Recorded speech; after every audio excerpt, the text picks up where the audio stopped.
अस्सलाम वालेकुम। आज हम हाजत के बारे में बात करेंगे। वजीफ़ा फॉर हाजत यानी हाजत पूरी होने का वजीफ़ा।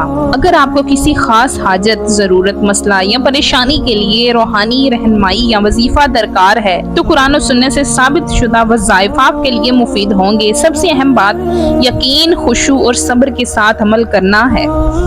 नमाज हाजत ये हाजत के लिए सबसे अफसल तरीका है जो अहादीस में भी मौजूद है। तरीके कार वजू करें, 2 रकत नफल नमाज पढ़ें, नियत करें, नियत करती हूँ 2 रकत नमाज हाजत वास्ते अल्लाह के।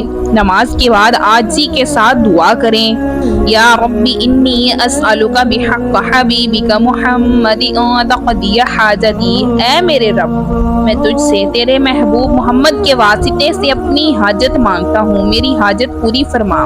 2 इसमें आज़म से दुआ करें, या हय्यु या क़य्यूम बिरहमतिका अस्तग़ीज़। 100 मरतबा रोज़ाना, ख़ुसूसन तहज्जुद या फजर के बाद हाजत मांगते वक्त दिल से गिरिया गुज़ारी के साथ। सूरतुल फातिहा का वजीफ़ा तरीक़ा कार, नमाज के बाद 7 मरतबा सूरतुल फातिहा पढ़ें। हर मरतबा के बाद 3 बार या अल्लाह या रहमान या रहीम, फिर अल्लाह से अपनी हाजत बयान करें। सूरतुल फातिहा को शफा और काफ़ी कहा गया है। ये जिस्मानी, रूहानी दोनों मसाइल के लिए मुजर्रब है। दरूद शरीफ के साथ हाजत की दुआ करें।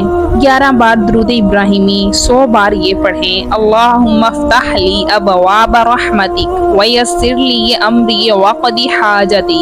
आखिर में 11 बार दरूद शरीफ दोबारा और दुआ करें। हाजत के कुछ असूल होते हैं। हलाल हाजत हो, वजीफा सिर्फ जायज़ मकसद के लिए हो, पाबंदी से अमल करें, रोजाना एक ही वक्त।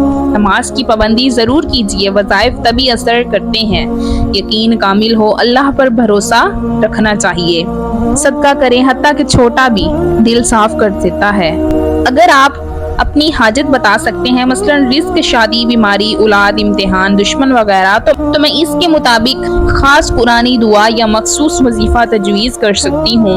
तो प्यारे नाज़रीन, उम्मीद करती हूँ कि आपको ये वीडियो अच्छी लगी होगी। वीडियो अच्छी लगे तो इसे लाइक कीजिए और कमेंट में अपनी राय का इजहार ज़रूर दीजिएगा। हमें दीजिए इजाज़त। अल्लाह निगहबान।